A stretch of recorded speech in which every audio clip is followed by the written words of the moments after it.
오늘도 꼰대할매 떡볶이를 찾아주신 수많은 손님 여러분께 감사드리면서 꼰대할매 떡볶이도 활짝 열린 날, 이 날을 기념해서 노래 한 곡 들어드릴게요. 한국을 빛낸 100명의 윈드. 아름다운 이 땅에 금수강산에 당군 할아버지가 어서오세요.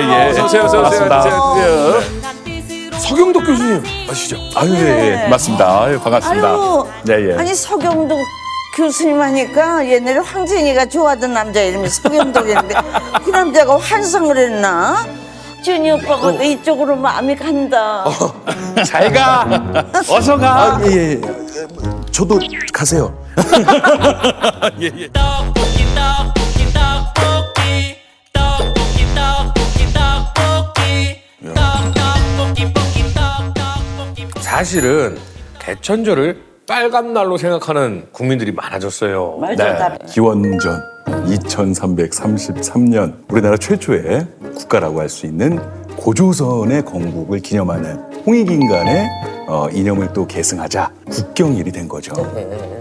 뭐 안 그래도 올해 그 광복절날 보면은 태극기를 안다는 가정이 굉장히 많았어요. 네. 쫙 태극기가 걸려 있으면 마음이 그냥 아주 여기서 그냥 막 터져 나올 것 같이 좋은데 안 거는 집이 있으면요 속상할 때가 있어요. 반성해야 돼요. 맞습니다. 근데 소녀는 교수님이 왜 유명한지 알아? 교수님이 뭐 외국 가셔서 네. 그때 굉장히 힘들 때인데 독도 운동도 하시고 거기에 대해서 많은 그 운동을 하시는 걸로 알고 있어요. 예, 맞습니다. 대학교 때부터 하셨다고 했어요? 대학교 때 그때 이렇게 연결만 하면 뭐 세계화라는 단어가 굉장히 많이 나왔었어요. 그래서 한번 세계 한번 나가보자. 저보고 다 중국이냐, 일본이냐 다 그러는 거예요. 그래서 야 한국이 이렇게 많이 안 알려졌나 굉장히 놀랐었습니다. 그래서 이거를 뭐 정부를 탓할 수도 없고 뭐 기업이 잘못한 것도 아니고 그때 이제 유럽 배낭여행을 하면서요. 그때 당시는 런던으로 들어가서 이제 8월 한 중순 정도 되면 파리에서 한국으로 돌아가는 그런 루트였어요. 그래서 파리로 에펠탑 광장에서 광복절 행사를 한번 해보자. 그래서 한번 지나다니면서 제가 이 배낭여행들한테 얘기를 했어요. 우리 한번 다 같이 모여서 우리나라를 알릴 수 있는 그런 의미 있는 광복절 행사를 만들어보자. 그래서 저는 사실 한 20-30명 오면 많이 올 줄 알았는데 무려 300명이 모였습니다. 300명이요? 예. 아니, 이 시대에는 모여라 하고 SNS에 올리던 시절이 아니잖아요. 그렇죠. 말로 전달하신 거예요. 예. 지나가는 사람한테 어떻게 보면 최초의 플래시몹이 됐던 것 같아요. 플래시몹이네요. 이렇게 앞에 나가서 이제 사회를 봤죠. 네, 사회를 보고 만세 삼창을 해봅시다 했는데 진짜 거의 한 300창을 넘게 했습니다. 막 제가 애국가를 그래도 한번 불러야 되지 않겠습니까? 4절까지 다 부르는 거예요. 요때 이제 섬뜩하거든. 혹시 가사 기억 안 나면 어쩌지라는. 그럼 나는 그럼 매국노야. 그렇죠. 그리고 아무도 시키지 않았는데 4절 끝날 때쯤은 모르는 사람들 양손을 다 잡고 있어요. 뭐 전 세계에 몰린 또 배낭여행이 또 모이는 거예요. 무슨 행사냐. 그래서 우리가 한국을 좀 알리는 행사를 한다 해서 우리가 그때 또 아리랑 목동도 하고 강강술래도 하고 한국을 좀 알릴 수 있는 기획을 제대로 하고 나온다면 훨씬 더 한국을 제대로 알릴 수 있는 그렇죠. 그런 기회를 만들 수 있겠다는 자신감이 좀 생기기 시작을 했습니다. 애국자가 따로 없습니다. 맞아요. 바로 애국자십니다. 아니 근데 이 교수님이 독도 광고를 또 하셔. 그게 보통 돈 드는 게 아닌데 광고가 거기 외국에서 힘들지 않아요? 그때 당시가 벌써 2005년도입니다. 그때 일본에서 갑자기 다케시마의 날 조례제정을 만드는 바람에 우리 땅을 어떻게 자신들 조례제정을 그치. 만듭니까? 그래서 이제는 그냥 조용한 외교만 해서는 안 되겠다. 좀 글로벌하게 세계적인 여론을 가지고 일본 정부를 좀 압박해 나가는 전략이 중요하지 않을까. 그래서 그렇게 하려면 세계적인 여론을 어떻게 조성할까 많은 고민 끝에 바로 세계인들이 가장 많이 집중하고 가장 많이 신뢰한다는 뉴욕타임스라든지 워싱턴 포스트, 월스트리트저널 이런 곳에 한번 광고 캠페인을 펼쳐보자. 그래서 실은 맨 처음에 저를 누가 믿고 이 광고비를 후원해 주겠습니까? 그렇죠. 예, 전면 광고는 못 내고요. 조그마한 6분의 1 이 사이즈의 박스 광고를 냈어요.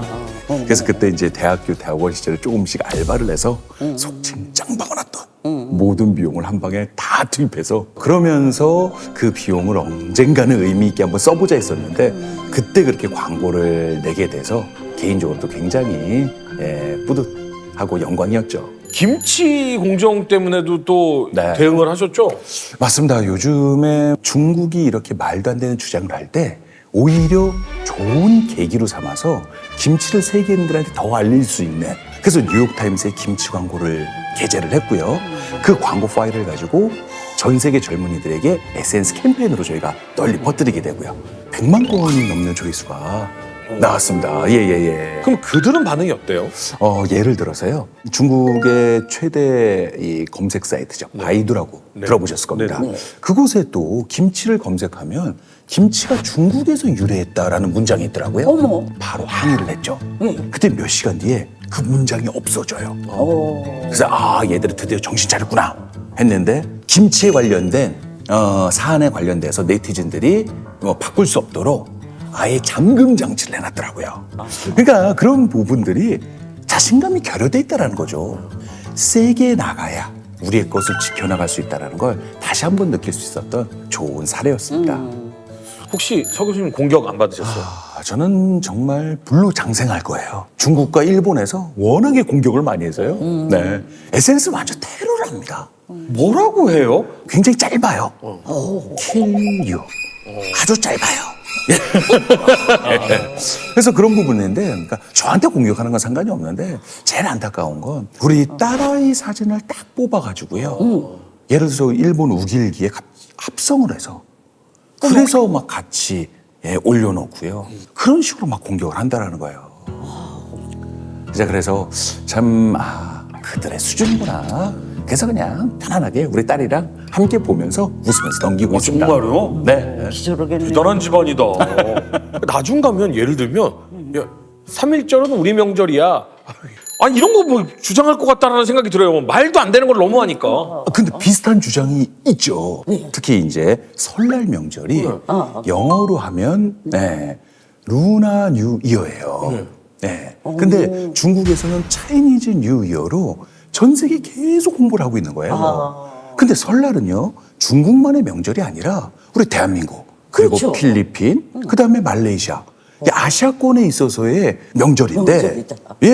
아니, 음력을 세는 모든 국가는 사실은 설날이 다 같은 거잖아요. 그럼요. 특히 해외에 계신 우리 제이동포분들, 유학생들이 바로 항의를 해서 바꿔나가는 그런 캠페인을 우리가 다 함께 펼치고 있어서 요즘에는 많이 바꾸게 됐던 결과를 얻을 수 있었습니다. BTS가 설날에 네. 한복 입고 전 세계 팬들한테 세배 한 번 하면 끝나는데 그죠? 해피 루나 뉴 이어 이 한마디면 게임 아웃이죠. 예, 진짜. 이런 식의 말도 안 되는 정말 수치심을 모르는 것 같은 행동들은 안 했었거든요.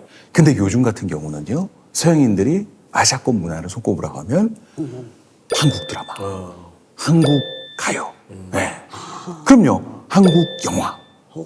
이런 부분들을 먼저 손꼽다 보니까 이제는 이 아시아권의 주류 문화가 중국에서 한국으로 이동된다는 위기감을 느끼는 것 같아요.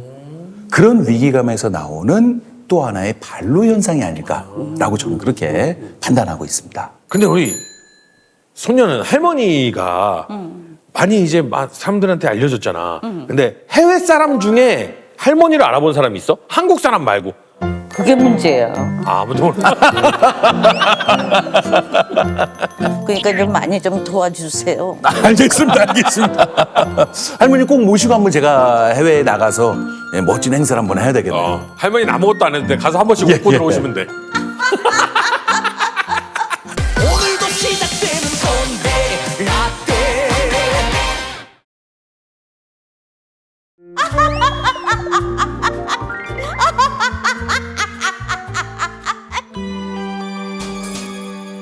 맛과 재미와 감동까지 함께하는 꼰대 떡볶이에 오신 여러분 환영합니다.